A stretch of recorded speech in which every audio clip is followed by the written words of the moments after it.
Dalo Emmanuel. Trans Nkisi Boulevard 1 Road Onitsha dịziri ugbu a ka nwaanyị anọrọ ọfọ site na etu ọlụ si wee na-aga na ya n'ọlụ okporo ụzọ enyere site n'aka Gọvanọ Chukwuma Soludo mgbe ABS wụchara na ya bụ okporo ụzọ dị 1 kilomita na ụma 3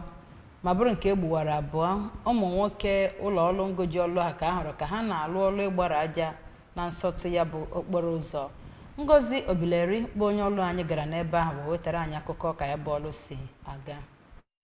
Ọ na-agwa ndị nta akụkọ ABS okwu ka onye ji ọkwa project manager nke ya bụ ọrụ ngo bụ injinia Chudi Okudo kọwara na ha eteela kolta na ya bụ ụzọ bido n'ebe o bidoro wee ruo na mita 600 ma kọwakwa na ha awụọla tombase ruo ihe dịka ọkara ya bụ ụzọ ebe ha nọ na ịgbari ala na ya bụ ụzọ ugbu a. Injinia Okudo kọwara na ha awụchala ọwa mmiri na mpaghara ụzọ ahụ abụọ bido n'ebe o bidoro wee ruo n'ebe ọ gwụsịrị ma kọwakwa na ha nwere nchekwube na ha ga-arụtọpụ ọrụ niile dị na ya bụ ụzọ na ngwụsị ọnwa Juun a. N'okwu ha dịgasị iche iche ka osote onye isi ya bụ esteti bụ Chief Ejike Uche na onye provost ya bụ esteti bụ Maazị Chukwumerije Ekebisi kọwara na o riri ha nnọọ ọnụ bụ ihe Gọvanọ Soludo na-eme na ya bụ ụzọ dịka ọ kọwara na ụzọ ahụ na anaghị agabu ya aga eri ogologo oge wee rue oge Gọvanọ Chukwuma Soludo bịara hichapụ ha anya mmiri site na ụzọ Trans Nkisi nke dị n'Ọnịcha. Abụ m Ngozi